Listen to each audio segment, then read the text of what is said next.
Hello friends, this is Unboxman at meron tayo ditong i-unbox. Buksan natin, galing to sa Huawei official store.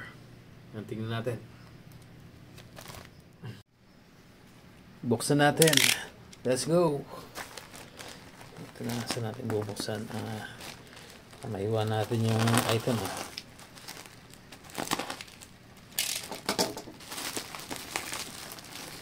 Ayan.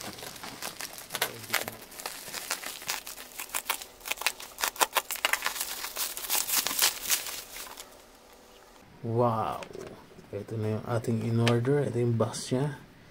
Medyo mabigat din yung item. Yung mga premium. So ito yung itsura niya ng box. Huawei FreeBuds SE2. Ito yung medyo modelo. Yan, tingnan nyo na lang sa comment section natin kung saan ko nabili. Alagay ko yung link. Ito yung mga nakasulat sa likod.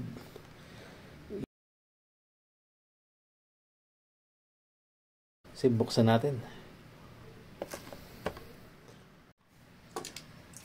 Unbox na natin to. So may bukasan.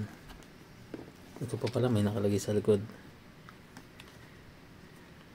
Yan, 3.5 to 5.0 watts nakalagay. Yan, baliktad. Sige, buksan natin. Iwaan natin dito. Yan, yan, light lang. Karoon lang siya ng guhit. Yan. Wah, malaba na.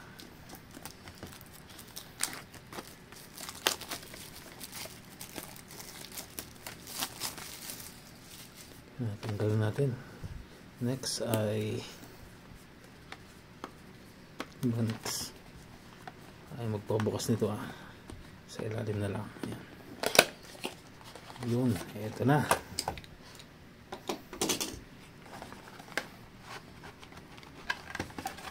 Baka matapon. Yan. Meron pang laman. Wala na. Sa ilalim, tingnan natin. Yun. May kasama siyang cable, Type-C cable. Ayan, nakalagay bang Huawei?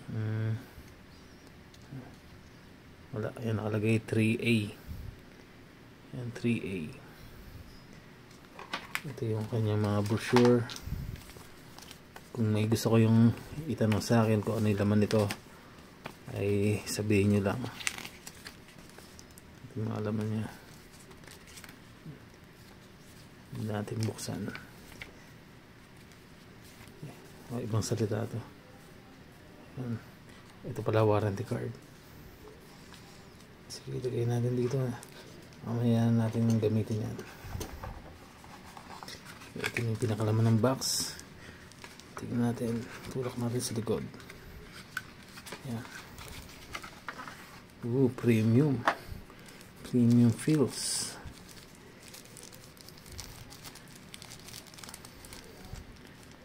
Ito na. Yun. Wow. Quality. Ang cute niya. Hindi siya bulky. Sakto lang yung size niya. Ayan. Ang pinili natin color ay white. So, buksan natin. Ito yung laman niya. Ayan. Woo! Paano ba ginagamit ito? Sige, tanggalin natin. Yan. May balot ba sa loob? Wala naman. May ilaw ba siya pag binilig natin? Walang ilaw. Yan, lagay natin dito. May charge kaya ito. Yan. Ito yung loob niya. Yan. Kung gusto nyo makita, asan pa ba? Tingnan natin yung nakasulat yan. Basahin nyo kung gusto nyo basahin. May katanungan kayo. Ayan.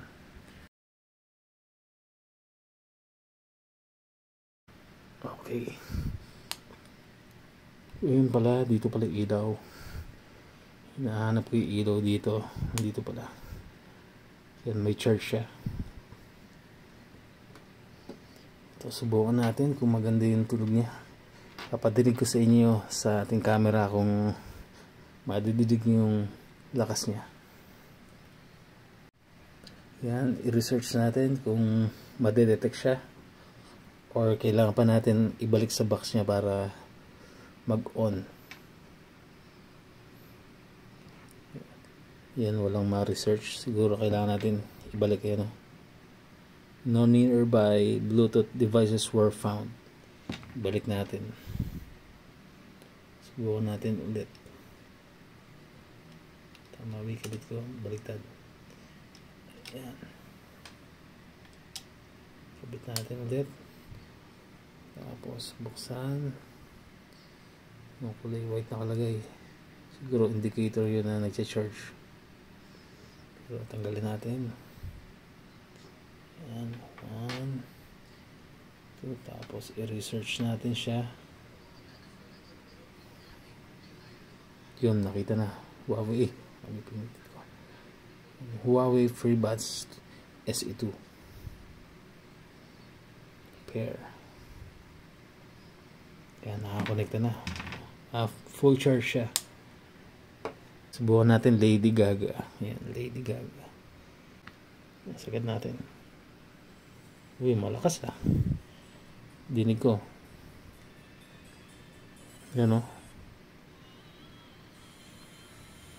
Dinig nyo ba? Malakas din siya. Yan o. Subukan naman natin ng nakalagay sa tenga natin. Pakinggan natin kung quality ba yung sound niya. Yan, sige, pakinggan natin sa ating Huawei FreeBuds SE2.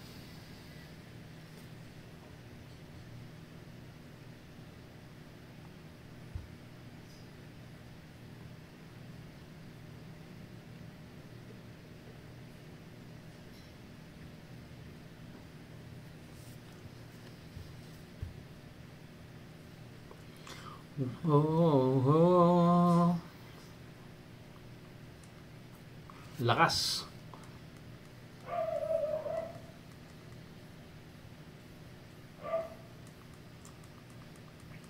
Malakas siya, malakas. Tsaka yung quality niya maganda. Ang ganda yung sound niya.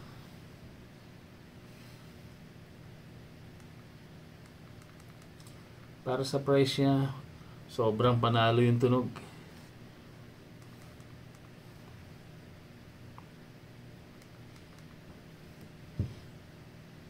Tapos yung specs niya, alam ko tumatagal to ng 8 hours na play.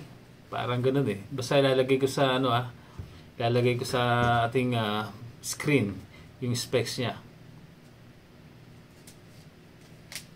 Mag-enjoy tayo nito sa ating bagong Huawei FreeBuds SE2. Approved. Siguro ang ingatan lang natin yung pag-charge dito. Baka kasi sensitive yung ating pinakalagayan ng ating earbuds. Baka sensitive to. Baka gusto niya yung tamang amperahe lang ilalagay natin. Bigyan ko kayo ng sample ng specs niya.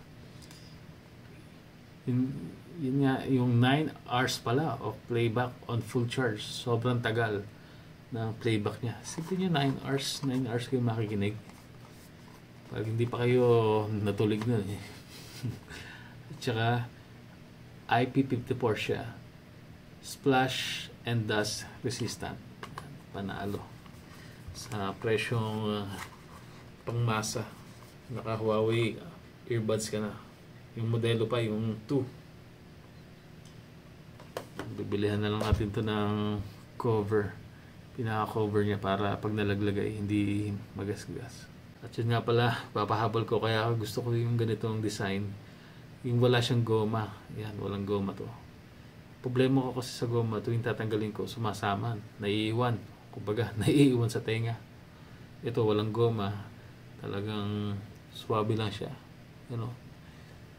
walang naiwan. Tapos yung quality ng sound, parang hindi naman masyado na apektuhan. At saka kagandahan nito, pag nagda-drive ka, kung yung gusto mo yung madinig yung paligid mo, yan, hindi nasasarahan ng goma. Ito, madidinig mo pa rin yung kahit papaano yung paligid mo, yung gusto mo. Pero hindi naman sobrang dinig na dinig mo yung labas. Kumbaga, medyo dinig mo lang. Yan. Okay, thank you for watching.